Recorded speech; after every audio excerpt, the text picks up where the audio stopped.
Assalamualaikum warahmatullahi wabarakatuh. Salam sejahtera untuk kita semua. Saya Aulia Rahman Manurung, guru pendidikan Pancasila dan Kewarganegaraan di SMK Negeri 1 Lubuk Barumon, Kabupaten Padang Lawas, Sumatera Utara. Di video ini akan dibahas mengenai pembagian zona maritim menurut Konvensi Hukum Laut PBB atau yang lebih dikenal dengan sebutan UNCLOS, United Nations Convention on the Law of the Sea. Berdasarkan UNCLOS, negara-negara di dunia berhak atas laut yang sangat luas dengan zona yang beragam jenis dan ukurannya. Secara umum, yang digunakan untuk mengukur lebar suatu zona maritim disebut garis pangkal. Garis pangkal berbeda dengan garis pantai. Garis pangkal adalah garis yang merupakan pertemuan antara air laut dan darat ketika air laut surut. Sedangkan air yang berada di dalam garis pangkal disebut perairan pedalaman. Misalnya air yang ada di teluk atau perairan di antara pulau-pulau. Di luar garis pangkal ada namanya zona teritorial yang lebarnya 200 mil laut. Pada zona teritorial ini berlaku kedaulatan penuh suatu negara yang meliputi wilayah daratan, air laut, dan udara di atasnya. Di luar zona teritorial ada namanya zona tambahan yang meliputi air laut saja dengan lebar maksimal 24 mil laut dari garis pangkal. Setelah itu ada namanya zona ekonomi eksklusif atau disingkat ZEE yang diukur maksimal sejauh 200 mil laut dari garis pangkal. Kewenangan negara atas ZEE ini meliputi air laut dan dasar laut di bawahnya. Artinya, hak sebuah negara atas air laut hanya seluas 200 mil laut saja, dan di luar itu merupakan laut bebas atau milik semua negara.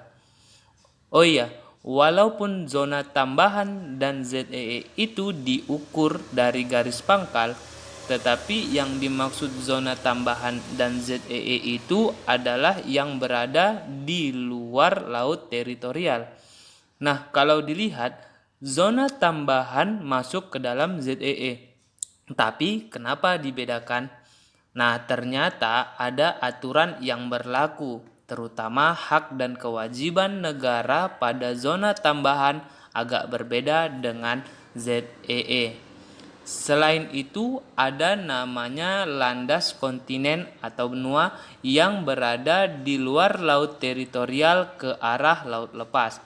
Landas kontinen ini tidak memiliki ketentuan lebar yang spesifik, tapi hak suatu negara terhadap landas kontinen ditentukan dengan berbagai pertimbangan, misalnya bentuk dasar laut, ketebalan endapan, dan lain-lain. Berarti bisa saja lebar landas kontinen itu lebih dari 200 mil laut jika syaratnya terpenuhi. Maka itu perlu dilakukan survei dasar laut. Tetapi jika landas kontinen terbukti kurang dari 200 mil laut dari garis pangkal, maka negara tersebut tetap berhak atas landas kontinen 200 mil laut. Intinya, negara berhak atas minimal 200 mil laut landas kontinen. Jadi, kalau ada negara berhak atas landas laut lebih dari 200 mil laut, sementara hak atas air laut pada ZEE hanya 200 mil laut, maka terjadi situasi di mana dasar lautnya merupakan hak sebuah negara, tetapi air lautnya merupakan laut bebas. Kemudian, dasar laut di luar landas kontinen dinamakan kawasan yang merupakan hak semua negara dan boleh memanfaatkannya jika memenuhi ketentuan yang berlaku. Kesimpulannya, pada zona teritorial itu berlaku kedaulatan penuh.